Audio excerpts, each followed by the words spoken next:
Conferencia General de la Iglesia de Dios presenta Palabra Fiel es esta, una serie de audios para que usted conozca o corrobore la doctrina de Dios enviada a través de su Hijo para salvación a todo aquel que en Él crea. Así será mi palabra que sale de mi boca. No volverá a mí vacía, antes hará lo que yo quiero y será prosperada en aquello para que la envíe. Sea usted bienvenido. Amados hermanos de la Iglesia de Dios, paz a vosotros. Les saluda el ministro Gabriel Bautista Martínez.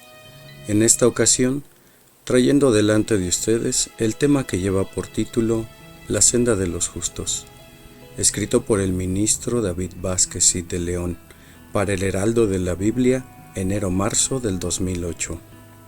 Amados hermanos, este tema sin duda alguna traerá para nosotros grande reflexión, porque es menester que como hijos de Dios aprendamos a practicar la justicia. Veremos algunos ejemplos de varones justos y píos delante de Dios, que servirán para nosotros como guía para poder practicar todos los días de nuestra vida esa justicia que Dios requiere de sus hijos. Disfrutemos de este tema y que la palabra de Dios sea en cada uno de nuestros corazones. Hoy en el mundo de nuestros días, el cual cada vez más va alejándose de los mandamientos de Dios, inclinándose al pecado en todas sus formas, y por otra parte los gobiernos llevando a la humanidad hacia una tercera guerra mundial, las enfermedades y epidemias desconocidas para la ciencia médica se multiplican, de tal manera que se dedican millones de dólares en investigaciones de laboratorio para buscar un medicamento que logre curar estos males. Y si esto no se logra, seguramente mucha gente morirá a causa de estas enfermedades. ¿Y qué diremos del sistema ecológico? ¿No acaso el hombre ha contribuido para que los ciclos cambien de una manera tan drástica? De tal manera que ahora la humanidad está preocupada, porque pronto se manifestarán mareas altas que causarán grandes desastres en los países cercanos a las costas. Así también en algunas partes habrá temperaturas de hasta 50 grados bajo cero, y en otras aumentará hasta más de 50 grados sobre cero. Ciertamente toda esta situación es para preocuparnos. Sin embargo, nosotros que conocemos los planes de nuestro Dios para lo postrero de los tiempos, debe servirnos para que nuestra fe se mantenga firme a pesar de todas estas cosas, que como sabemos, ya estaban anunciadas por el Señor Jesús. Entonces habrá señales en el sol, y en la luna, y en las estrellas, y en la tierra angustia de gentes por la confusión de la mar y de las ondas, secándose los hombres a causa del temor y expectación de las cosas que sobrevendrán a la redondez de la tierra. Lucas capítulo 21, versículos 25 y 26. Por lo que con esta palabra, aquellos que hemos sido llamados para servirle, no debemos olvidar que mientras estemos en este mundo, es necesario vivir en justicia, encauzando siempre nuestros pasos hacia los mandamientos de Dios, para que esta misma justicia se manifieste como una luz. Así alumbre vuestra luz delante de los hombres, para que vean vuestras obras buenas y glorifiquen a vuestro Padre que está en los cielos. Mateo capítulo 5, versículo 16. Así que, por medio de nuestra justicia, manifestada a los hombres, muchos vendrían a glorificar el nombre de Dios. De ahí que es importante vivir en justicia delante de Dios. ¿De qué nos sirve vivir en justicia? Creo que esta pregunta es importante de contestar, ya que las condiciones que vivimos de pecado, como expliqué al principio, nos pueden hacer pensar que ya no es necesario obedecer a los mandamientos de Dios. Y hoy quizá hasta hemos formado nuestra propia manera de pensar, haciendo a un lado la regla divina de la palabra de Dios. ¿No es verdad que tenemos pensamientos como estos? ¿Para qué voy el sábado a la iglesia? Si leo la Biblia y oro en casa, creo que Dios se agrada de ello. ¿Para qué diezmo? ¿Acaso Dios necesita dinero? Estos y otros pensamientos invaden la mente del creyente, de tal manera que aquello en lo cual creyó y vivió por muchos años, ahora se ha convertido en una carga que no puede llevar. Esto, desde luego, ha traído consecuencias a su vida, pero no quiere aceptar que ha sido por alejarse de Dios. He aquí a lo bueno llaman malo y a lo malo bueno. Es decir, ha perdido el sentido de las cosas de tal manera que ya le da lo mismo si hay Dios o no. Consideremos algunos ejemplos de hombres que viviendo en justicia delante de Dios obtuvieron bendiciones, no tan solo en lo material, sino también en lo espiritual. Abraham. Y dijo: Toma ahora tu hijo, tu único, Isaac, a quien amas, y vete a tierra de Moría, y ofrécelo allí en holocausto sobre uno de los montes que yo te diré. Génesis capítulo 22, versículo 2. Pongámonos por unos momentos en el lugar de Abraham. ¿Qué haríamos nosotros si Dios nos pidiera en sacrificio a uno de nuestros hijos? Seguramente Abraham pensó el por qué Dios le hacía tal petición. Él sabía que Dios estaba en contra de los sacrificios humanos. Entonces, ¿por qué pedía a su hijo? Estas y otras preguntas seguramente estaban en Abraham. Sin embargo, manifestó su justicia y obediencia a Dios. Y como llegaron al lugar que Dios le había dicho, edificó allí a Abraham un altar, y compuso la leña, y ató a Isaac su hijo, y púsole en el altar sobre la leña, y extendió a Abraham su mano, y tomó el cuchillo para degollar a su hijo. Génesis capítulo 22, versículos 9 y 10. Qué momento tan difícil para nuestro padre Abraham. Seguramente desde que oyó la voz de Dios para que sacrificara a su hijo, sintió un gran dolor en su corazón. ¿Cómo compartir ese momento con su esposa? ¿Por qué siendo el hijo de la promesa tenía que morir? Eran cosas que quizá Abraham no comprendía. Sin embargo, llegó el momento en que su justicia y obediencia iban a ser puestas a prueba, y aquí el resultado. Entonces el ángel de Jehová le dio voces del cielo, y dijo: Abraham, Abraham. Y él respondió: heme aquí. Y dijo: no extiendas tu mano sobre el muchacho, ni le hagas nada, que ya conozco que temes a Dios, pues que no me has rehusado a tu hijo, tu único. Génesis capítulo 22, versículos 12 y 13. Qué hermosa respuesta de parte de nuestro Dios, cuando ve que sus hijos no se rehúsan a obedecer, aun cuando sus peticiones no las podamos entender. Job. Mas extiende ahora tu mano, y toca todo lo que tiene, y verás si no te blasfema en tu rostro.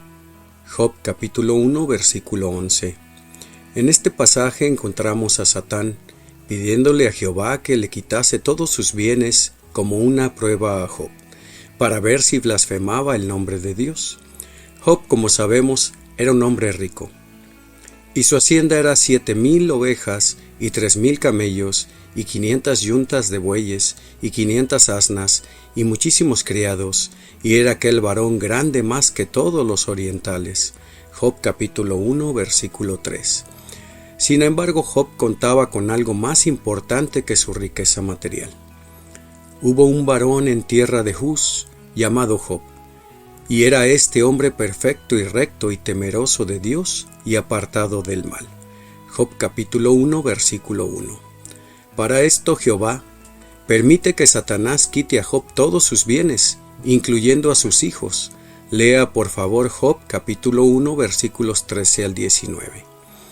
¿Qué prueba más difícil para este hombre justo, ya que en un momento ve cómo todas sus pertenencias se acaban y cómo finalmente sus hijos mueren cuando un viento muy fuerte derriba la casa donde se encontraban?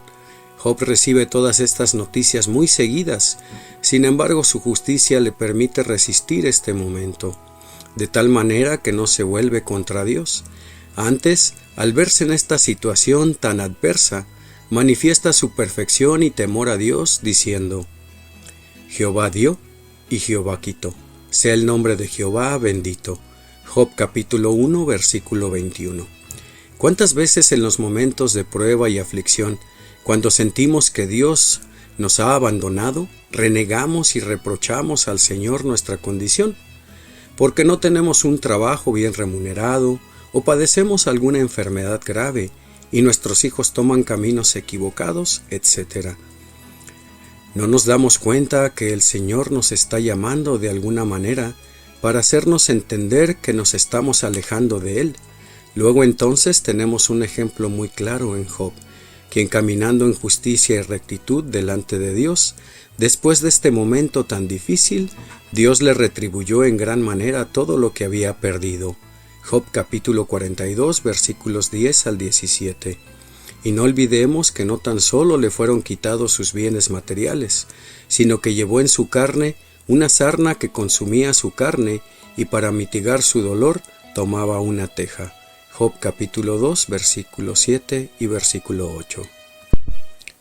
Pablo: porque ya habíais oído acerca de mi conducta otro tiempo en el judaísmo, que perseguía sobremanera la iglesia de Dios y la destruía. Gálatas capítulo 1 versículo 13. Ahora consideraremos un poco de Saulo, el acérrimo perseguidor de la iglesia de Dios. En primer lugar, reconoce su condición humana antes de ser llamado por el mismo Señor Jesús para ser el apóstol de los gentiles. Veamos cómo fue llamado este hombre para convertirse en un ejemplo para nosotros, que aún en nuestra condición de pecado, Dios puede tener misericordia de nosotros para que le sirvamos de acuerdo a su voluntad. Y yendo por el camino, aconteció que llegando cerca de Damasco, súbitamente le cercó un resplandor de luz del cielo, y cayendo en tierra, oyó una voz que le decía: Saulo, Saulo, ¿por qué me persigues? Y él dijo: ¿Quién eres, Señor? Y él dijo: Yo soy Jesús a quien tú persigues. Dura cosa te es dar coces contra el aguijón. Hechos capítulo 9 versículos 3 al 5. Después de este encuentro con el Señor, Saulo es llevado con un hombre llamado Ananías, para que le bautice y entonces comience a dar testimonio del Evangelio del Señor Jesucristo. De tal manera confundía a los judíos. Empero Saulo mucho más se esforzaba y confundía a los judíos que moraban en Damasco, afirmando que éste era el Cristo. Hechos capítulo 9, versículo 22.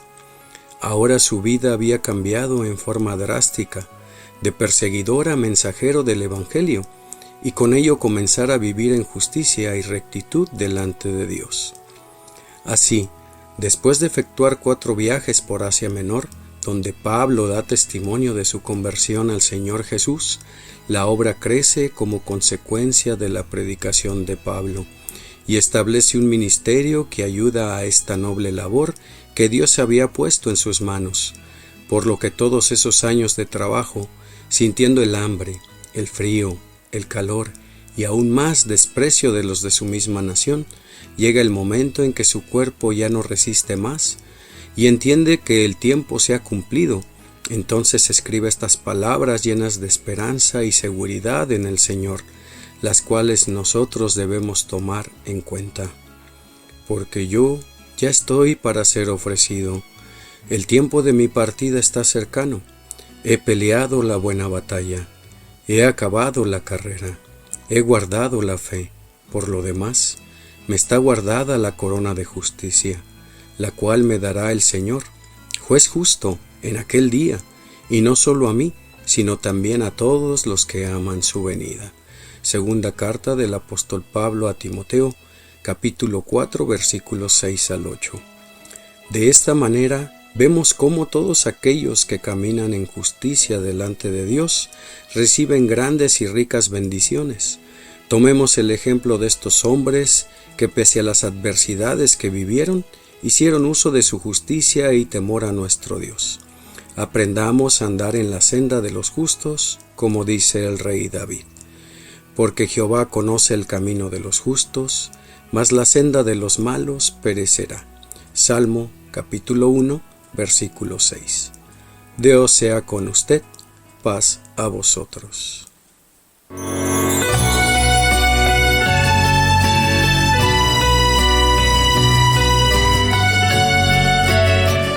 La Conferencia General de la Iglesia de Dios presentó Palabra Fiel es esta, una serie de audios para que usted conozca o corrobore la doctrina de Dios enviada a través de su Hijo para salvación a todo aquel que en Él crea.